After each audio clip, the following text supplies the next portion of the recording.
এক জঙ্গলে বাস করত অনেকগুলা প্রাণী, কিন্তু এরা একে অপরকে কোনো ক্ষতি করত না, কোনো কারণ ছাড়া।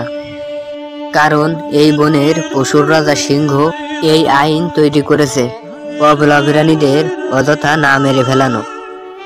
আমার তৈরি করা এই আইনের কারণে জঙ্গলে আজকে এত সুখ আর শান্তি। আর এই আইন যে লঙ্ঘন করে তাকে কঠিন থেকে কঠিনতম শাস্তি প্রদান করা হবে। ওই জঙ্গলে থাকতো দুষ্টু একটি শেয়াল। শেয়ালটি অনেক চালাক ছিল। শেয়ালটি কারোর কোনো কথাই শুনতো না। সে একটি গাছের নিচে দাঁড়িয়েছিল। হঠাৎ করে শেয়ালটি একটি ছাগল দেখতে পায় যে তার মুখ এগিয়ে আসছে।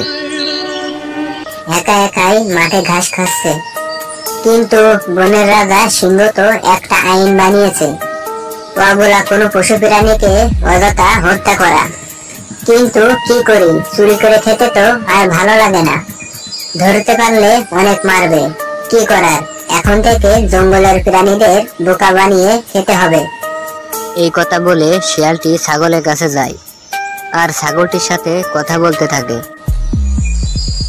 আরে এই যে ছাগল, তুমি এখানে, আর আমি তোমাকে সারা জঙ্গলে খুঁজে বেড়াচ্ছি। আরে কেন, তুমি আমাকে সারা জঙ্গলে কেন খুঁজে বেড়াচ্ছ?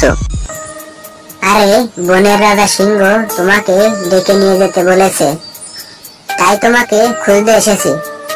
তাড়াতাড়ি করে চলো, মহারাজ সিংহ তোমাকে ডেকে পাঠিয়েছে। আমি তো কোনো ক্ষতি করিনি বা কোনো অপরাধও করিনি। আরে তুমি ভয় পাচ্ছ কেন? মহারাজ তো তোমায় ভালো মন্দ জিজ্ঞেস করার জন্যই ডেকেছে।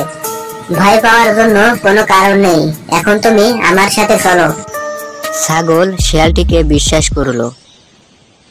এরপর ছাগলটি শিয়ালের সাথে চলতে লাগলো। ছাগলটিকে মাঠ থেকে জঙ্গলে নিয়ে চলে গেল।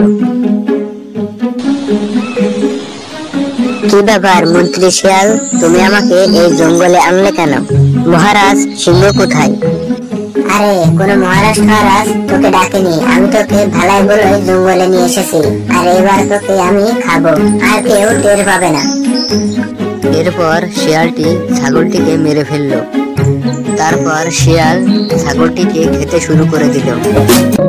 অনেকদিন ধরে একটি ছাগলকে আমি জঙ্গলে দেখতে পাচ্ছি না, মনে হয় কেউ ওকে শিকার করে ফেলেছে। তুমি কি ওকে দেখেছো নাকি? আমার তো মনে হয় না কোনো প্রাণী মহারাজের আইনটা ভাঙবে। মনে হয় ছাগলটি এই জঙ্গল ছেড়ে চলে গেছে। এমন ভালো একটি জঙ্গল ছেড়ে কেন যাবে? এই জঙ্গলে থাকলে তো সে নিরাপদে থাকতো। এরকম ভাবে হরিণা ছাগলটি তখন গল্প করছিল।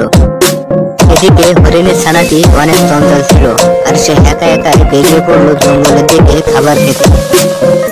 এদিকে শিয়াল সেই গাছের নিচে দাঁড়িয়েছিল একটি শিকারের জন্য।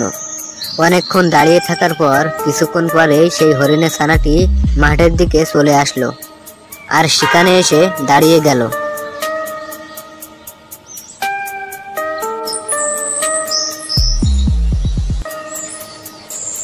আরে এ তো দেখছি কচি একটা হরিণের ছানা, একে খেতে পারলে আমার জীবন একদম সার্থক।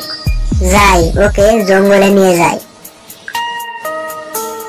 কি হরিণের ছানা, তুমি একা একা মাঠে কি করছো? তোমার মা আমাকে পাঠিয়েছে তোমাকে এখান থেকে নিয়ে যেতে, কিন্তু তোমাকে তো আমি চিনি না, তুমি কে, আর আমার মা তোমাকে কেন পাঠাবে? আরে তুমি আমাকে চিনলে না, আমি হলাম তোমার শিয়াল চাচু। তোমার মা আমাকে চেনে, এখন আর তুমি কোনো কথা বাড়িও না, তাই আমার সাথে তাড়াতাড়ি চলো। শিয়ালটি এভাবে বলায় হরিণের ছানাটি শিয়ালের পাশ যেতে থাকলো। জঙ্গলের ভিতরে নিয়ে হরিণের ছানাটিকে মেরে ফেললো, আর তারপরে সে খেতে শুরু করলো। এদিকে হরিণ গল্প করতে করতে পিছন দিকে ফিরে দেখে তার বাচ্চা ছানা সেখানে নেই। আমার বাচ্চা ছানাটি কোথায় গেল? সে তো আমাকে না বলে কোথাও যায় না। নিশ্চয়ই তাহলে মাঠে চলে গেছে। তাড়াতাড়ি করে ওকে খুঁজতে হবে, না হলে তো অনেক বড় বিপদ হয়ে যাবে। এই বলে হরিণ তার বাচ্চা ছানাকে খুঁজতে চলে গেল। অনেক মাঠে তার বাচ্চা ছানাকে খুঁজতে লাগলো, কিন্তু সে তার বাচ্চাকে কোথাও পেল না। তাই সে বাধ্য হয়ে মহারাজ সিংহের কাছে চলে গেল। মহারাজ, অনেক বড় বিপদ হয়ে গেছে, আপনি আমাকে একটু সাহায্য করুন। এইসব কি বলছো হরিণ? আমার জঙ্গলে বিপদ? কি বিপদ হয়েছে তোমার?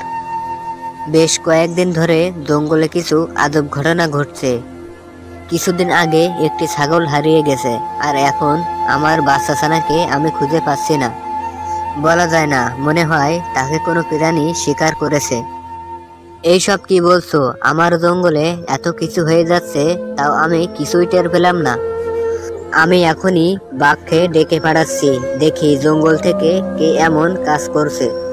এরপর সিংহ বাঘটিকে ডাকতে পাঠায়। সিংহের ডাকে বাঘটি তখন সেখানে চলে আসে। কি হলো বাঘ? আমি এসব কি শুনছি? জঙ্গল থেকে নাকি প্রাণীরা হারিয়ে যাচ্ছে। কিছুদিন আগে নাকি একটি ছাগল হারিয়ে গেছে, আর এখন এই হরিণের বাচ্চাটি খুঁজে পাওয়া যাচ্ছে না। এইসব কে শিকার করছে? তুমি একটু খোঁজ লাগাবে। এরপর বাঘটি মহারাজকে বলে, মহারাজ, যে কিনা এমন কাজ করছে আমি তাকে উচিত শিক্ষা দেব।